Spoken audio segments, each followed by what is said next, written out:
Alright, so picking up where we left off, we've got two separate paragraph tags up here, which we saw looks as two separate paragraphs. Now what actually makes a paragraph here is you can see that it has the copy, then there's a nice big gap in between the two, separating them real nicely. Now if I come back here, there's something called a break, which is basically like a half return, or what they call a soft return. So let's take a look and see what that looks like here. Now, the reason I want to point this one out is because this is also one of those tags that does not have a closing tag. It kind of is its own tag by itself. If you remember, we talked there was two main tags that do not have a closing tag. So let's go ahead and put that one in here right now and take a look and see how that works and what it looks like. So let's say maybe I just wanted one line of text before the ending of this first paragraph here.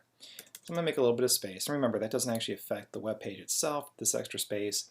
It's just kind of allowing me to see it a little bit better in my document.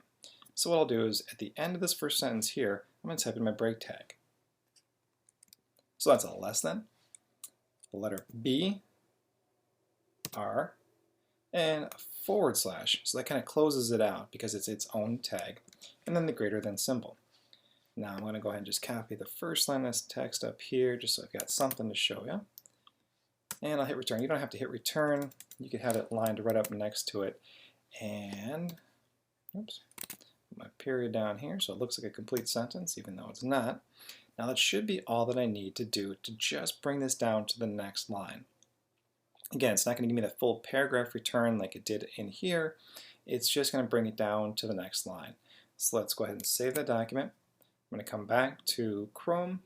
And after this right here, I should see this period end, and then a new line start just below it, but again, not with as much gap as you see right there. So let's hit return, and it worked just as it should have. Remember, I copied that first sentence, got that right there. Less space than it would after a paragraph tag, but it brings it down to the next line, whereas you wouldn't do that automatically just through regular HTML. You have to have that break tag in there.